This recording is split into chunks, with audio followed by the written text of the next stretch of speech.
Good afternoon, guys, after lunch. Alright, again, you're tuning to my channel, Emmanuel Dalida. If you're new to my channel, don't forget to subscribe and hit the bell notification for more updates. So, I'm so excited kasi guys, isa-share ko sa inyo yung topics na kung ano yung bread and butter na kinabubuhay ko ngayon. So, ito yung nagbigay sa akin ng comfortable life for the past 7 years on my career. And then, pero hindi ko di-discuss yan. And then, if you want to know more about the career that I got into, ay lalagay ko dyan sa baba yung link on my career journey, life lesson struggles. So, you can watch that. And today, I'm gonna discuss to you or pag-uusapan natin kung ano ba ang mga interview questions, paano makapasok, ano yung processes sa BPO world. Which is nabigay sa akin ng comfortable life for the past 7 years. If you're excited, keep on watching, guys! Oh, okay, guys, welcome. So, ngayon, naka-forma ako. Alright. Excited na ba kayo, guys, na malaman yung interview process? And today kasi, guys, i-discuss ko sa inyo yung tips. Siguro magbibigay lang ako sa inyo ng tips on how to pass the interview question during the final interview. Usually, yung initial interview kapag aga-apply kayo sa BPO is very, medyo madali lang naman siya. It's something personal. Tell me something about yourself. So, this time, i-discuss ko sa inyo yung mga questions, interview question during the final interview. So, yung mga nagkatrabaho sa in-house and then nasa BPO. Sa in-house kasi, it's more likely makaka-relate kayo dito. Kasi, sa in-house kasi maraming line of business kayong pwedeng applyan. So, in my case, I've been with Wells Fargo for 5 years now with Principal. So, that's in-house kasi. Yung ibig sabihin ng in-house kasi, ito yung mismo directly ka nagtrabaho. Like, say, for example, Wells Fargo, it's international bank or United States Bank. So, kung doon ka nag-work, so directly hired ka from Wells Fargo na nandito lang sa Pilipinas. Unlike in other PPO company like Concentrix, or Teleperformance, in my case with Teleperformance. So, madami siyang mga vendors. Marami siyang mga clients. Like, on my case, I was profiled as SunTrust, which is one of the financial account. So, today, I'm gonna share to you the story. Nag-start ako sa Wells Fargo as a phone banker, one. So, that's actually frontliner. So, we handling debit cards and credit cards. So, on that case, for you to be able to get in dun sa particular LOB na yun is you have to have at least, before kasi at least 2 years experience in the BPO or customer service representative bago ka mag-land dun sa work. Alright? So, on my case, 2 years na ako sa Teleperformance before I shift or transferred to Wells Fargo, which is very good timing talaga kasi talagang din-dream ko yan. So, knowing Wells Fargo na napakahirap makapasok. So, on our time kasi, hindi ako nagkakamali. Since it's customer service, it's more on voice account. We have two types, voice account and non-voice. So, I was profiled to voice account, which is phone banker. I was profiled sa phone banker 1. So, 2 process lang kasi I remember. So, I think 3 process. So, the first one is the initial interview, which is usually the HR interview. From the initial interview, pakadali lang. It's tell me something about yourself. It's something personal. You have a resume, you can, and then the HR interview will be able to see that. So what you can tell them is the things na wala doon sa iyong resume. You cannot tell something about you're introducing what are your likes, what are your favorites movies, and then kung ano yung personal sa'yo.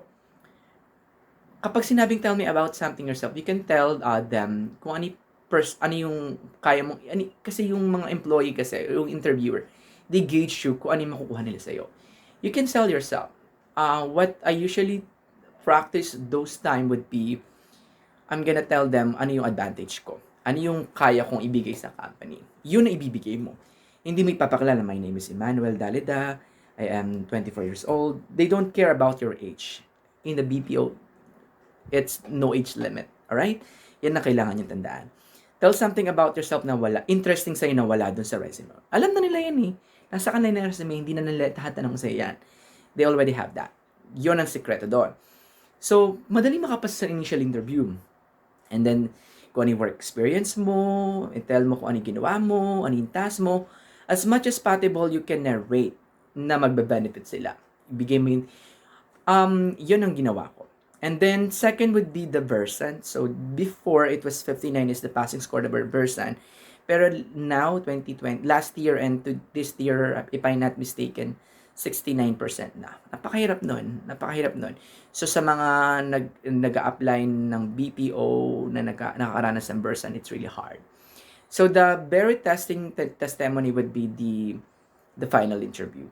At first, nung nag-apply ako sa Wells Fargo, I don't know, ibig tinatawag nating star approach. I learned it lang nung nandun ako sa Wells Fargo. Alright? So, doon sa final interview is we already discussed the metrics that we have with the previous company.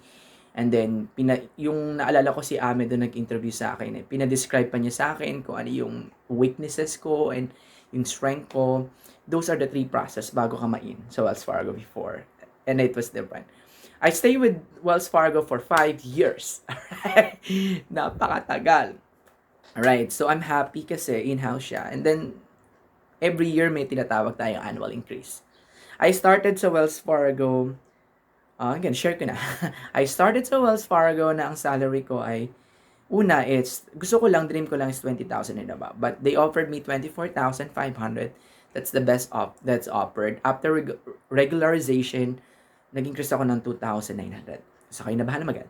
So, every year, nag-i-increase depending on your performance. And then, before I left Wells Fargo, medyo proud to say na medyo 10,000 or more than 10,000 difference na yung nag-increase ng sweldo ko before I transferred to principal. And I'm so happy for that. Ayan. Yung tips naman nito ay kung paano mag-nail ng final interview questions. So, on my time during with Wells Fargo, napakahirap mag-apply.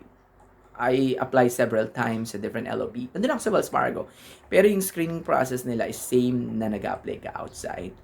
So, what I practiced during those time would be the STAR approach.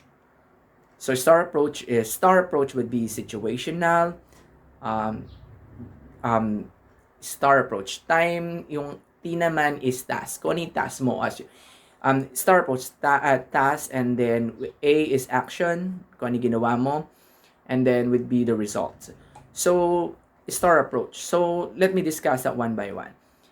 Ano yung mga, sabi nila nung araw, sabi nung mga boss ko noon, mga supervisor ko, and some feedback na kung bakit ako nagpe-fail, for you to be able to nail the interview question, you can use the STAR approach.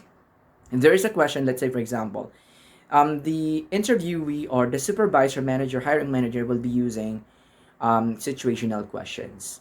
Based on, they will be able to gauge your competency, they will be able to gauge your comprehension, and then kung anong klase kang tao, anong klase kang employee.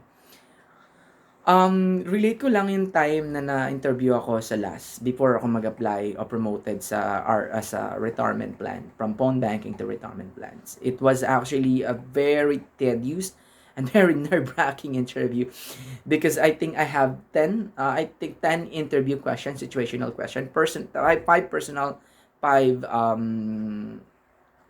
paano masasabi? It's more on skill situational questions.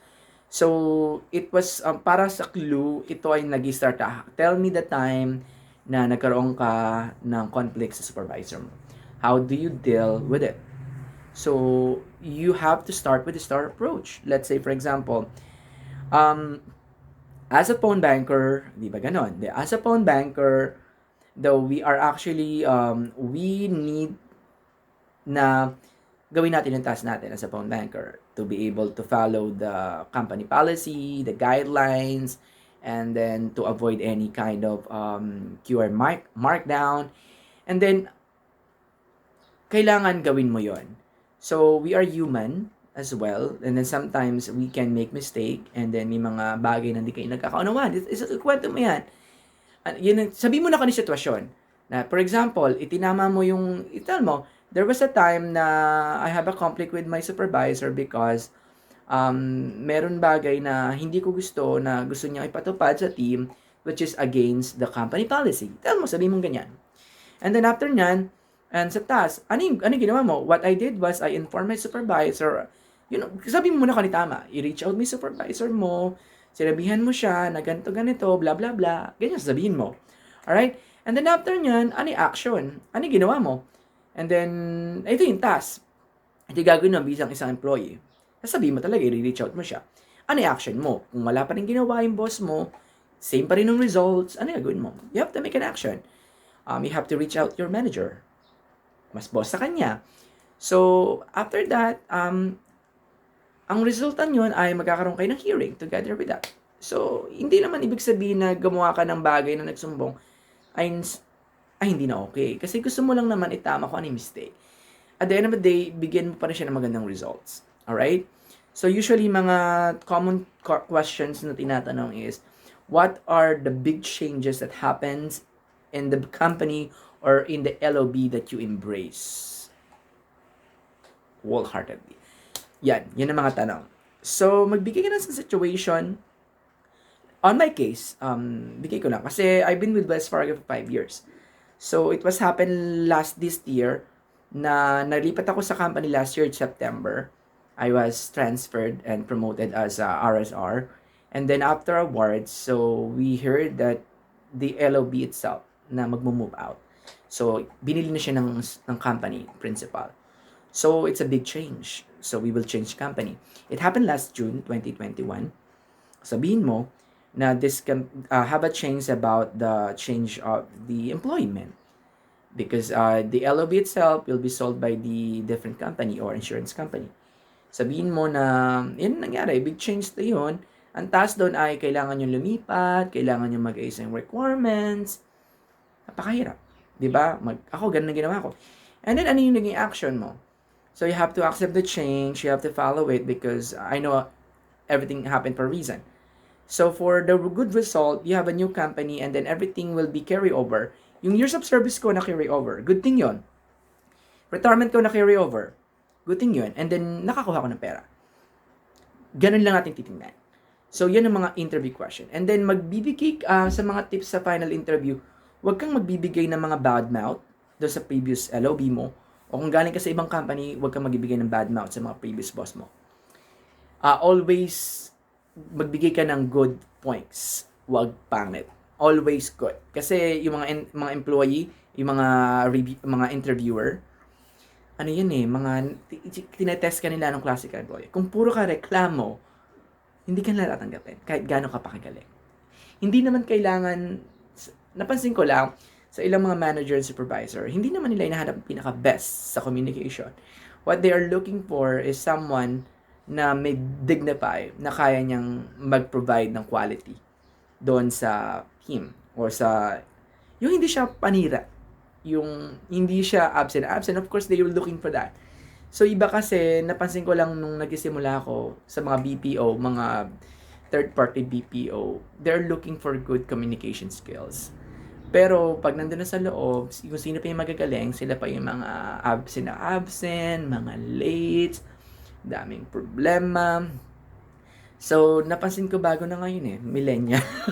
So, ang hinahanap ng mga interviewers, someone na capable, someone na trustable, someone na alam naman natin na, on my case, to be proud, 5 years sa Wells Fargo, wala akong absent. Even with principal, may PTO, that's a valid one. So, ganun na, reminders, guys, huwag kayong magbibigay ng bad mouth sa previous boss nyo, previous company nyo. Always provide kung ano yung maganda nangyari, kung ano yung reason. Usually, magbigay ka ng reason na, let's say, for example, the account will gonna pull out. Why you leave the company, the account will gonna pull out. It's gonna be profiled. I'm gonna profile to a different company.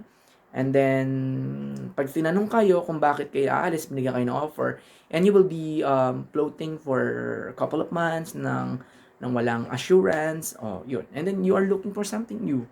You're looking for, and you want a stable company. Ganun lang. And then, meron pa nga dyan magtatanong sa inyo about conflict. Yan, kailangan magandang result. Star approach ha. Situational, task, action, and result. Always good results. Alright? Parating good results.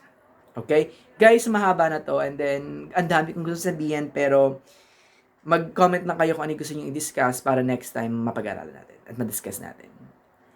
Love you and thanks for watching. Bye!